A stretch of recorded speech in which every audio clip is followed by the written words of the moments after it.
చరిత్రతో నిండి శాశ్వతమైన అందంతో ముంచెత్తిన దేశంలో ఒక నల్లని మేఘం కమ్ముకుంది. భారతదేశం పూర్వకాలపు మహిమతో జ్ఞానంతో నిండి ఉన్న దేశం ఇప్పుడు బాహ్య దాస్యం కింద కట్టబడింది.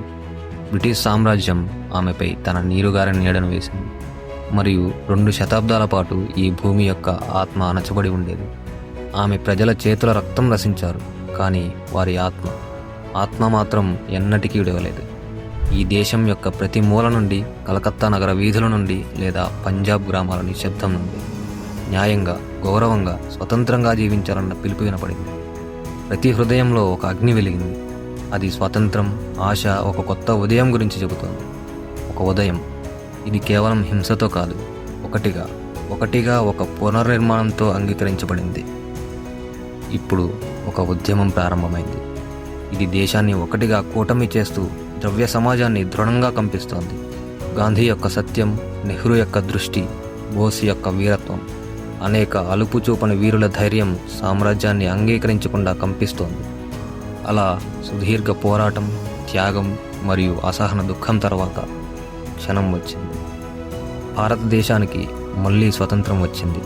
కానీ స్వతంత్రంతో పాటు విభజన యొక్క ప్రతిధ్వని, నష్టం, నొప్పి కూడా వచ్చింది. దేశం విడిపోయింది, కుటుంబాలు చెదిరిపోయాయి. కానీ స్వతంత్రం రక్తంతో సంపాదించినదైనప్పటికీ ఇది అంగీకారం కాదు. ఇది కేవలం మొదటి అడుగు. భారతదేశపు ప్రజలు చచ్చిపోయి గాయపడినప్పటికీ మళ్ళీ నిలబడ్డారు. ఒక దేశం పునరుద్ధరించడానికి ప్రతి పౌరుని హృదయంలో ఒక కొత్త స్వప్నం రూపాంతరించింది. అందులోని పిల్లలు వర్గం, మతం లేదా నమ్మకంపై అంతర్భావం లేకుండా ప్రతి ఒక్కరూ ఒక్కటిగా అడుగు వేసి జీవించగలిగే దేశం. సమానత్వం, న్యాయం, పురోగతి ఇక్కడ ప్రకాశించే ఒక దేశం. ఇలా భారతదేశం ముందుకు సాగింది. మార్గాలు సులభం కావు. చనిపోవడం, పేదరికం, విభజన యొక్క గాయాలు ఇంకా ఉన్నప్పటికీ దేశం యొక్క ప్రతి మూలలో పోరాటం, ఎదుగుదల, సంకల్పం గొప్పగా కనిపించాయి. స్వతంత్రం యొక్క వాగ్దానం ఇక కల్పనగా ఉండదు, అది ఒక జీవన వాస్తవం. ఈ భూమి పిల్లలు ఇప్పుడు పెరిగి అవకాశాలు, విద్య మరియు ఒక ప్రసిద్ధ భవిష్యత్తుతో ఒకటై జీవించగలుగుతారు.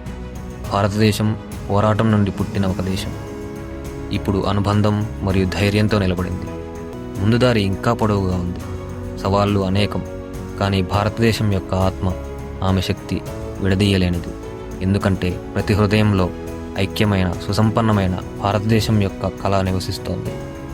భారతదేశం ఒక త్యాగం యొక్క ప్రయాణం, ఒక స్వతంత్రం యొక్క గాథ. ప్రతి భారతీయుని హృదయంలో జీవించే ఒక గాథ. పర్వతాల నుండి సముద్రాల వరకు, గతం నుండి భవిష్యత్తు వరకు.